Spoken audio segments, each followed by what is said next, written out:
Very good morning to all of you. एक बार फिर से इंग्लिश की इस क्लास के अंदर आपका स्वागत है। दोस्तों, आज हम लोग बिहार बोर्ड की 12th क्लास की इंग्लिश रैम्बो से एक और पोइट्री पढ़ने जा रहे हैं जिसका नाम है now the leaves are falling fast. इसको लिखा है विस्टन ह्यूज ऑर्डिन ने। थोड़ा हम पोइट के बारे में पढ़ेंगे, then we will start poetry. Now the leaves are falling fast का मतलब होता है कि अब पत्ते तेजी से गिर रहे हैं। लीव्स मतलब पत्ते, लीव्स की जमा है लीव्स, ठीक है। आर फॉलिंग फास्ट, तेजी से गिर रहे हैं।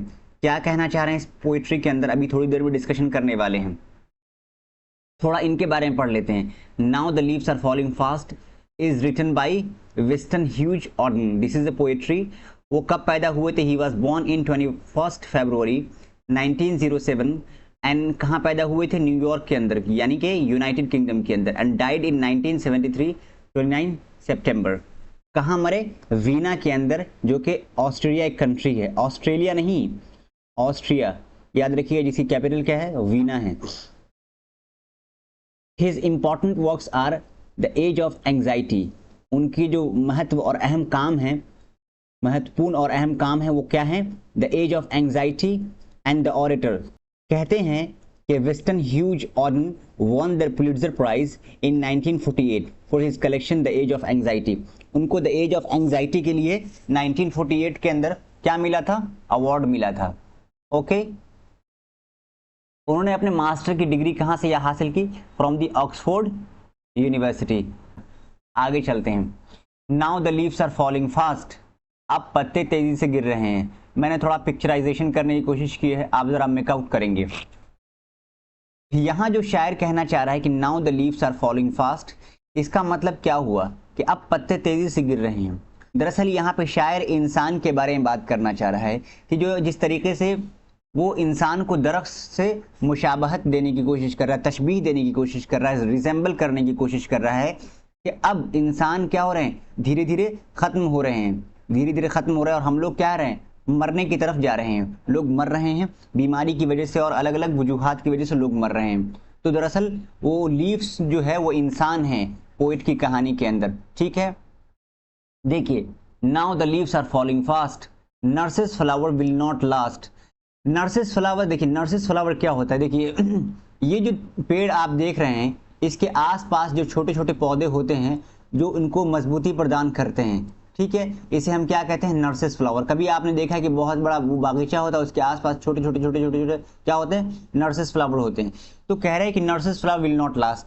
अब चूंकि लोग ही मर रहे हैं तो ये भी क्या हो जाएंगे? धीरे धीरे क्या हो जाएंगे? खत्म हो जाएंगे। जब पेड़ ही गिर जाएंगे बड़े बड़े, तो छोटे छोटे पौधे क्या रहेंगे? जब सब गिर ही जाएगा तो ये नहीं रहेगा। Nurses to the grave are gone, nurses flower to the grave are gone. वो कह रहे हैं कि जो नर्सेस फ्लावर हैं वो कहाँ चले गए हैं? अपनी कब्रों के अंदर चले गए हैं, अपनी कब्रों के अंदर चले गए हैं। तो दरअसल ये इंसान के बारे में बात करना चाह रहे, बड़ा मुशाबहत दिया है उनको इंसानों से, यानी दरख्त को, पौधों को जो है छोटे और बड़े इंसानों से दिया है। अगर आप देखेंगे तो actually the poet try to says that human beings are going to their graves very fast due to suffering and disease. And now you have to think that in this poet, the poet tries to expose the frustration and crisis in modern life. Actually, जो poet है वो मौजूदा हालात की ज़िंदगी के crisis को बयान करना चाह रहा है कि लोगों की ज़िंदगी के अंदर कितनी प्रॉब्लम है। जो मेन थीम है ये कि लोग अब ख़त्म हो रहे हैं, धीरे धीरे मरते जा रहे हैं।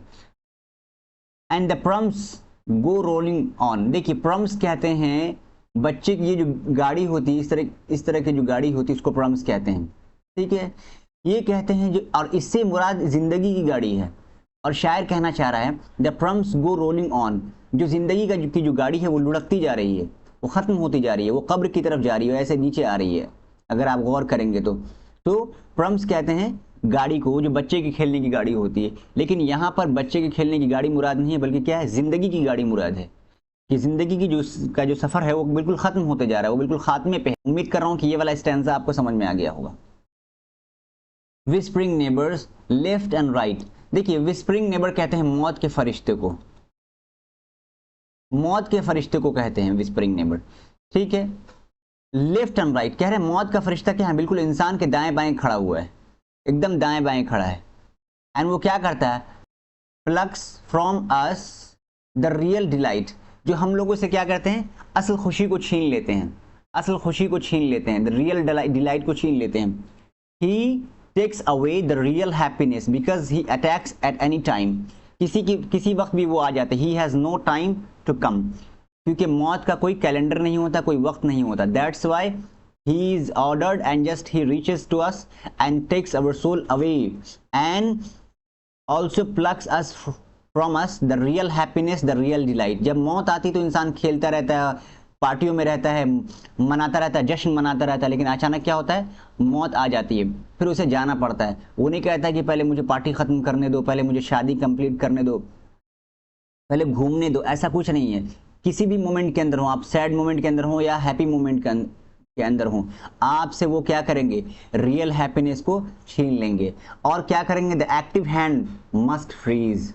जो आपके एक्टिव हैंड्स हैं वो क्या हो, जैसे इंसान मरता है तो ये जो हरकत कर रहे होते हैं हाथ, ये क्या होते हैं, बिल्कुल जम जाते हैं। देखिए अभी जो मुर्दा शख्स है इसके हाथ बिल्कुल जम गए हैं, ठीक है। द एक्टिव हैंड्स, जो हाथ चल रहे थे वो क्या हो गए, बिल्कुल फ्रीज हो गए हैं वो। लोनली ऑन द सेपरेट नी, ये देखिए क्या है, ये घुटने से अलग है बिल्कुल। अब इसका इतना भी इख्तियार नहीं है कि वो अपना हाथ यहाँ रख ले, इतना बेचारा है, क्योंकि क्या हो रही है, मौत ने हमला कर दिया है। तो जब मौत हमला करती है तो इंसान बिल्कुल बेबस हो जाता है और बेचारा हो जाता है, उस वक्त कोई चीज़ उसको काम नहीं आती। उम्मीद कर रहा हूँ कि ये भी स्टैंजा आपको बहुत अच्छे तरीके से समझ में आएगा। इससे तो आपको अंदाज़ा लग गया होगा कि now the leaves are falling fast, actually the poet wants to tell us the real happiness, how it goes and how the death approaches to us, कैसे मौत हम तक पहुँचती है, ठीक है, and how we are going down to the grave, हम लोग कैसे कब्र की तरफ जा रहे हैं। This is what the poet wants to tell us। अब देखिए यहाँ पे क्या कहना चाह रहे हैं, dead in hundreds at the back, क्या है यहाँ पे कि हजारों की तादाद में लोग मुर्दे के पीछे चलते हैं। यहाँ देखिए जनाजा है, अब यहाँ पे हजारों लोग उसके पीछे चल रहे हैं।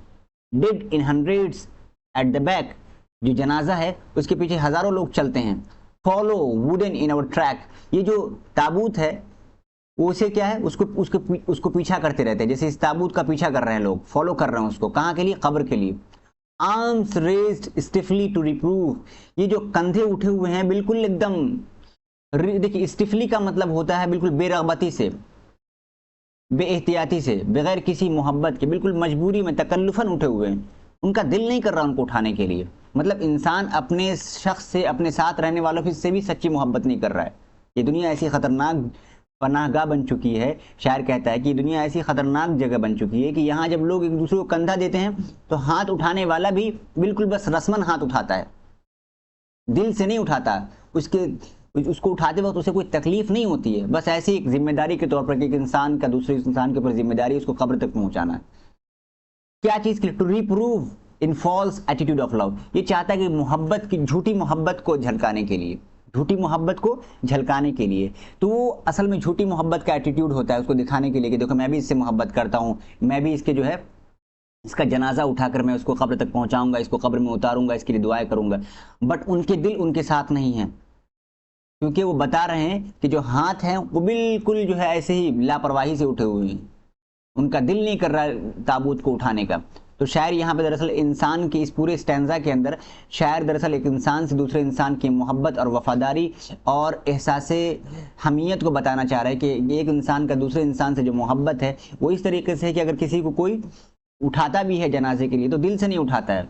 तकलीफ ऐसा नहीं होता कि उसके दिल के अंदर उससे बहुत मोहब्बत होती है, बस वो सिर्फ for the sake of formalities, ये फॉर्मेलिटीज के लिए उठाता है वो। अब यहाँ पे बहुत इंपॉर्टेंट, यहाँ पे जो आपके शायर हैं इस स्टैंजा के अंदर, वो शायर आपके समाज के जो निर्दयी लोग हैं, आपके जालिम समाज के असल चेहरों को दिखाना चाह रहे हैं। अब यहाँ पे ये देख लीजिए क्या लिखा, starving through the leafless wood, trolls run scolding for their food. कहना ये चाह रहे हैं कि लोग भूखे मर रहे हैं, बिल्कुल उस जंगल में, ये दुनिया जो जंगल है इसमें लोग भूखे मर रहे हैं। ट्रॉल्स, देखिए ट्रॉल्स जो यहाँ पे लिखा हुआ है इसको कहते हैं ट्रॉल्स। ट्रॉल्स दरअसल एक क्रिएचर है जो असल में बच्चों को डराने के लिए बनाया जाता था। कितना खतरनाक देखने में लगता है। तो समाज के जो निर्दयी और जालिम लोग हैं, शायर ने उसे ट्रॉल्स कहा है। पुरानी कथाओं में ट्रॉल्स उसे कहते थे जो बनाया जाता है बहुत खतरनाक तरीके से बच्चों को डराने के लिए, इस तरह का हुआ करता था। तो समाज ने इस तरह के लोगों को ट्रॉल्स कहा है, जो समाज में जालिम लोग हैं, जो जुल्म करते हैं, दूसरे के हक को मारते हैं, अपनी ताकत का इस्तेमाल करते हैं, धोखा देते हैं, वफादारी नहीं करते हैं, ऐसे लोगों को ट्रॉल्स कहा है।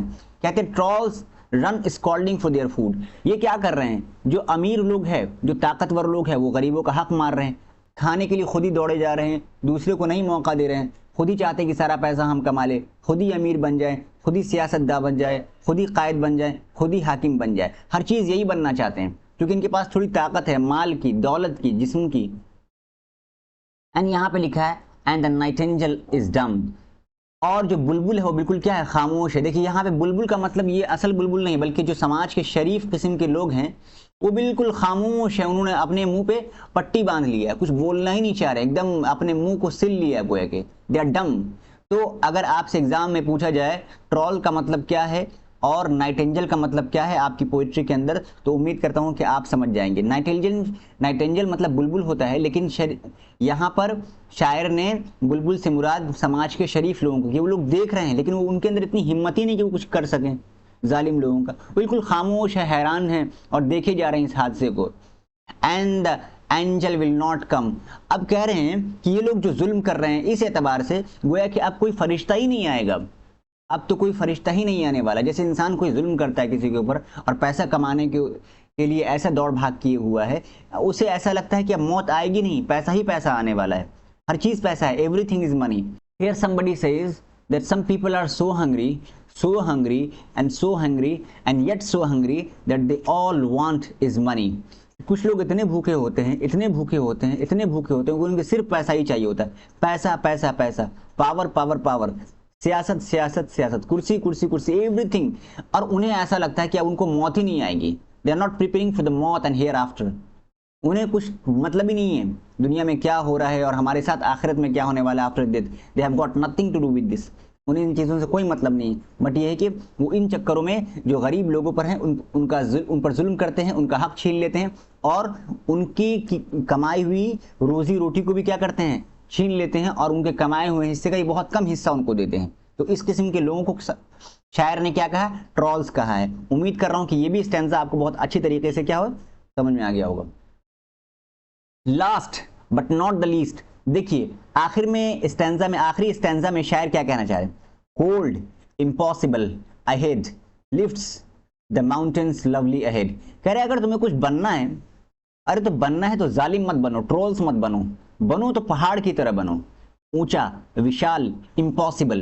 देखिए यहाँ पे ठंडा भी इसे कहा है क्योंकि बिल्कुल वहां से बर्फ गिरती रहती है, इम्पॉसिबल, कोई चीज उसे हर्ट नहीं कर सकती है। लोग पत्थर फेंकते हैं वो बिल्कुल तन के खड़ा रहता है, आपके ऊपर भी लोग अगर तंज करें, आपका साथ छोड़ दें, आप बिल्कुल अकेले रहें, बिल्कुल उसके लिए इम्पॉसिबल बन जाए कि आपको कोई हिला सके। अहेड बिल्कुल सबके सामने खड़ा हुआ है माउंटेन, और बिल्कुल बुलंद है वो, अहेड मतलब बुलंद, सबसे आगे। तो अगर आप देखेंगे तो शायर यहाँ पर हमें कह रहा है कि हमें बनना है कुछ तो पहाड़ की तरह बनिए, बिल्कुल विशाल, लंबा, ताकतवर और हालात से डरने वाला नहीं। और साथ साथ क्या है, वो ब्लेसिंग भी है। कैसे ब्लेसिंग है, देखिए, whose white waterfall could bless, जिसका गिरता हुआ सफेद झरने वाला पानी लोगों को आशीर्वाद दे सकता है, ट्रैवलर्स को आशीर्वाद दे इन देयर लास्ट डिस्ट्रेस। देखिए यहाँ पे कुछ लोग सफर कर रहे हैं, ठीक है, सफर करते करते जब वो लोग जो माउंट पर चढ़ने वाले लोग होते हैं, माउंट ट्रैकर होते हैं, वो क्या करते हैं, वो पहाड़ पर जाते हैं और देखते हैं कि कुछ पानी पीने के लिए नहीं है, तब यही पहाड़ काम आता है, इसी पहाड़ के झरने काम आते हैं। तो वो क्या करता है, उनके लास्ट डिस्ट्रेस, जब उनकी आखिरी बेचारगी की आलम हो जाती है, बिल्कुल खत्म जैसी कैफियत होती है, प्यास से लोग मरने लगते हैं, तब यही पहाड़ उनके काम आता है। तो शायर यही कहना चाह रहे हैं कि अगर बनना है तो किसी के लिए जीवन की आशा बनो, जिंदगी की आशा बनो, न कि निराशा बनो।